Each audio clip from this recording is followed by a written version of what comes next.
Good morning class 5th students, कैसे हैं आप। हमारा जो चैप्टर था 9th sources of water complete हो चुका है और अब अकॉर्डिंग टू रिड्यूस सिलेबस हम जो चैप्टर पढ़ेंगे वो है chapter number 11 life in water. ठीक है, उसके क्वेश्चन आंसर्स आप लोगों ने करे हैं, उम्मीद करता हूँ नोटबुक में, और उसको लर्न भी करना।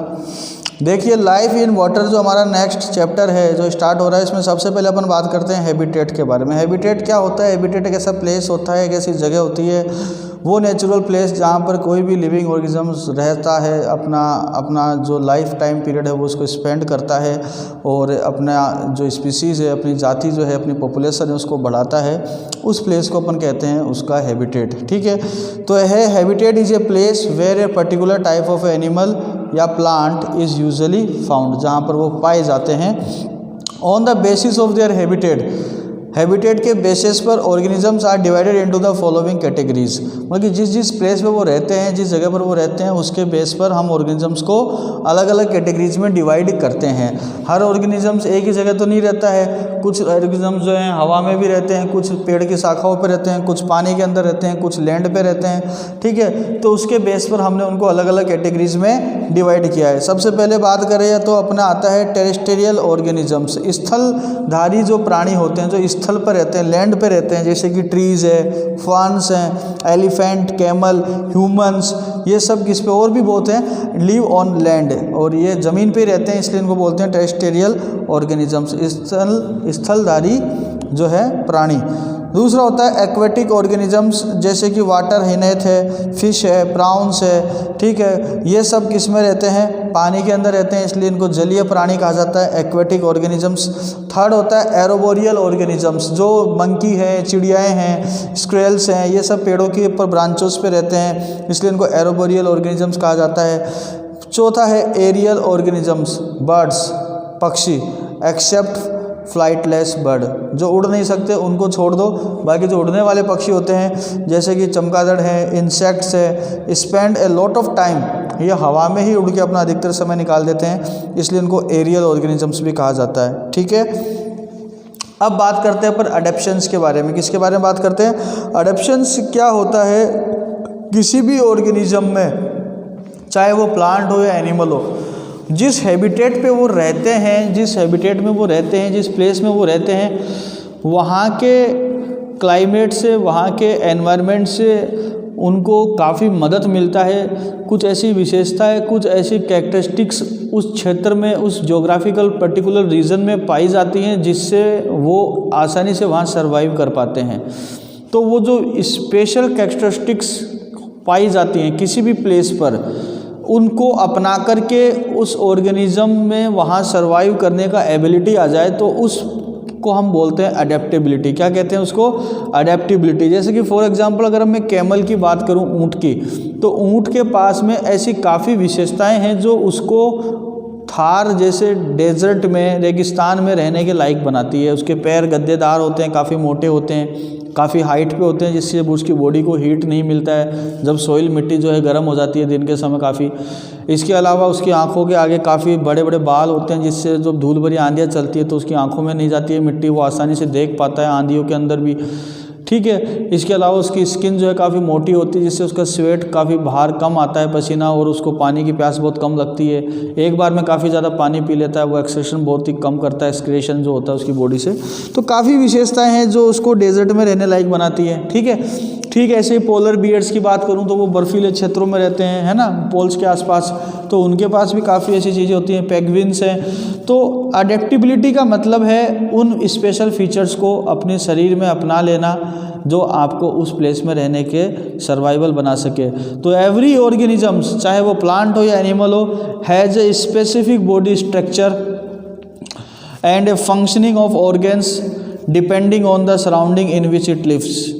ठीक है, जिस क्षेत्र में वो रहते हैं, जिस आसपास का जो उनका एरिया है, उसके अकॉर्डिंगली उनके स्पेशल स्ट्रक्चर होता है, बॉडी का फंक्शनिंग होते हैं, फंक्शनिंग ऑफ ऑर्गन भी वैसे ही काम करते हैं। तो the plants and animals are able to live in a specific types of surroundings only due to their physical characteristics. जो भी प्लांट और एनिमल्स होते हैं वो अपने स्पेशल और स्पेसिफिक फीचर्स की वजह से ही अपने उस फिजिकल कैरेक्टरिस्टिक्स के अंदर ढल जाते हैं। फॉर एग्जांपल जैसे पोलर बियर काफ़ी बर्फीले क्षेत्रों में रहता है, कारण उसके बॉडी पर लॉन्ग हेयर होते हैं, अंदर की चमड़ी जो होती है वो काफ़ी फैटी होती है, पतली नहीं होती है, मोटी होती है, फैट की होती है, लेयर होती है फैट की, इनर स्किन, ऊपर लंबे लंबे हेयर होते हैं, तो सर्दी तो उसको लगनी नहीं है, ठंड तो। सिमिलरली कैमल्स के पास में ब्रॉड और फ्लैशी सोल होते हैं फिट के नीचे, जो आसानी से मूव कर पाता है सैंड के अंदर, ठीक है। तो all the plants and animals develop some physical characteristics, हर प्लांट्स और एनिमल्स के पास में कुछ ऐसी फिजिकल कैरेक्टरिस्टिक्स होती है अकॉर्डिंग टू द सराउंडिंग्स, जिसकी वजह से वो अपने आसपास के एनवायरनमेंट में सर्वाइव कर पाते हैं, रह पाते हैं। दिस इज कॉल्ड द एडेप्शंस, इसको हम क्या बोलते हैं? एडेप्शंस बोलते हैं। क्लियर है? So thick fur is an adaptation in polar bear, polar bear के ऊपर जो मोटे मोटे जो बाल पाए जाते हैं वो उसकी एक विशेषता है। और ऊँट के पैर जो होते हैं काफ़ी फ्लैशी सोल होते हैं, चौड़े चौड़े गद्देदार पाँव होते हैं, वो भी उसकी एक विशेषता है जो उसको मिट्टी में चलने लायक बनाती है। तो these are the special features, इन्हीं को अपन एडिप्शंस कहते हैं, ठीक है। अब बात करते हैं अपन एक्वेटिक प्लांट्स के ऊपर। तो plants that live in water, जो पानी में रहते हैं वो कैसे प्लांट कहलाएंगे? Aquatic plants. यहाँ पर there are 3 main types of aquatic plants आपको बताए गए हैं। पहले हैं फ्री फ्लोटिंग एक्वेटिक प्लांट्स, ऐसे प्लांट्स जो पानी की सतह पर तैरते रहते हैं। सम एक्वेटिक प्लांट्स, उनके एग्जाम्पल हैं आपके वुल्फिया, पिस्टिया जिसको जलकुंभी बोलते हैं, इचोकोरिनिया जिसको वाटर हेसेनिथ बोलते हैं, are found the floating in pond and lakes. आपको तालाबों में, झरनों में, ये जो झील होती है वहाँ पर आपको ऐसे दिखे जाएंगे। एग्जाम्पल्स में आपके यहाँ पर फोटोज़ हैं, आपके यहाँ पर दिखी हुई हैं। दीज प्लांट्स स्पॉन्जी स्टेम होती है, मतलब कि ये पानी को सोख लेती हैं। Large number of air aspects होते हैं इसके अंदर, जिससे ये हवा में रहते हैं, पानी के ऊपर तैरते रहते हैं।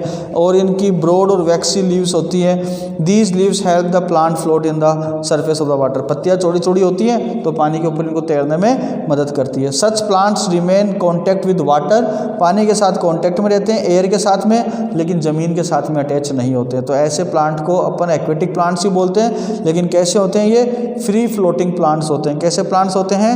Free floating plants. दूसरा आता है root of aquatic plants with floating leaves. The root of aquatic plants जैसे कि water lily, lotus are fix to the soil, इनकी जो रूट्स हैं वो ज़मीन के साथ फिक्स होती है। बट देयर ब्रॉड लीव्स, लेकिन पत्तियाँ इतनी चौड़ी होती है कि ये भी वाटर पे फ्लोट करते हैं। And these plants have a long stalks that help to keep their broad leaves floating in water. लंबे लंबे स्टॉक्स पाए जाते हैं इनकी जो पत्तियाँ होती है उनके आसपास। Leaves of these plants have A wax like coating, इनकी पत्तियों पर भी वैक्स लाइक कोटिंग होती है, जिससे ये वाटर प्रूफ रहती हैं पत्तियाँ, ठीक है, गलती नहीं है पानी से, पानी पे रहकर भी।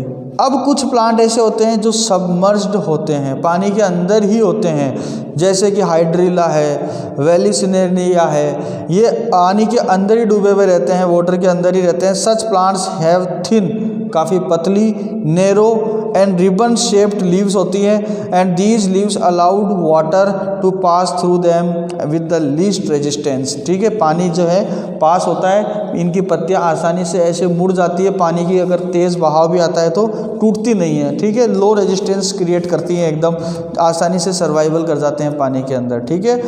ऑप्शंस में देखिए क्या करने हैं आपको, which of the following is a arboreal animal, तो कौन सा है? Bird, camel, prawn, squirrel. तो ए लगा लीजिए चिड़िया।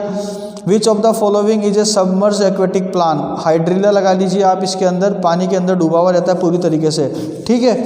अब बात करते हैं एक्वेटिक प्लांट्स के अंदर ही, aquatic plants in stagnant water, जो पानी इकट्ठा होता है, रुका हुआ पानी, पानी जो रुका हुआ होता है उस पानी के अंदर आपने देखा होगा कई बार जो है हरी हरी जो है काई जैसा कुछ जम जाता है, जिसको एल्गे बोलते हैं। फ्रेगमेंटेशन से ऐसा होता है, फ्रेगमेंटेशन प्रोडक्शन मेथड होता है, रिप्रोडक्शन का एसेक्सुअल मेथड, उस वजह से एल्गे आ जाती है उस रुके हुए पानी के ऊपर। या फिर इकोनोरिनिया जो होता है, जो आपने यहाँ पर अमानिसा के नाले के पास में भी देखना, काफ़ी इस तरह से जल कुंभी जो है ये अलग ही टाइप का होता है, एक जड़े बेल होती है काफ़ी लंबी, वो पानी की सरफेस पर फैल जाती है, जाती है, ठीक है, जिसको अपन सिंघाड़ा भी बोलते हैं कि इनके सिंघाड़े लगते हैं, ऐसा टाइप का कुछ होता है।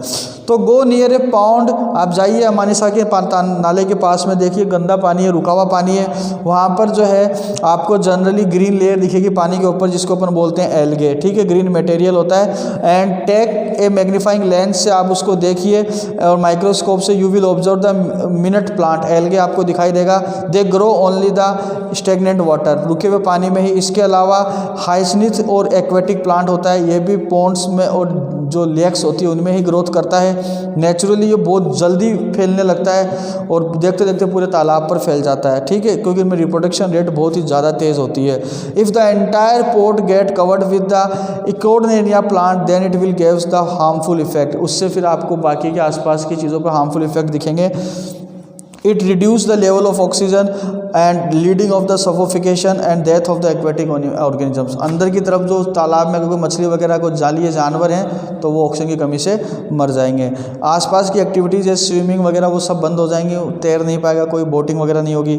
It makes difficult to spread fishing net, और आप मछलियाँ भी नहीं पकड़ पाओगे नेट वगैरह डाल करके, ठीक है। इसके अलावा बात करते हैं लोटस की, ये भी एक एक्वेटिक प्लांट होता है। And it also does not decay in water, ये भी पानी में ख़राब नहीं होता। दिस इट बिकॉज इसके भी वैक्स कोटिंग होती है पूरी बॉडी के ऊपर। When the aquatic plants like pistia और lotus are taken out of the water they die, ये पानी से बाहर निकालने पे ज़्यादा समय तक नहीं सर्वाइव कर पाते हैं, मर जाते हैं, क्योंकि इनके पास में लिव जो होता है कैरेक्टरिस्टिक्स वो पानी के अंदर का ही होता है, लैंड के ऊपर सर्वाइव करने की कैरेक्टरिस्टिक्स एडेप्टिबिलिटी इनमें नहीं होती है। They only survive only in water. तो व्हेन द प्लांट्स लाइक रोज और सनफ्लावर ग्रोन ऑन लैंड, अगर आप इनको पानी में ले जाओगे सूरजमुखी के पेड़ को तो वो डाई हो जाएंगे, बिकॉज उनके पास में एडेप्टिबिलिटी नहीं है वाटर के लायक, ठीक है, वो लैंड पे ही सर्वाइव कर पाते हैं, ठीक है। तो इसी के साथ आपका एक्वेटिक प्लांट्स कंप्लीट होता है। नेक्स्ट वीडियो क्लास में हम आपको एक्वेटिक एनिमल्स के ऊपर बात करेंगे और इस चैप्टर को फिनिश कर देंगे कल की क्लास में और विद द क्वेश्चन आंसर्स, ठीक है। इस वीडियो को आप ध्यान से देखना और समझना। Thank you.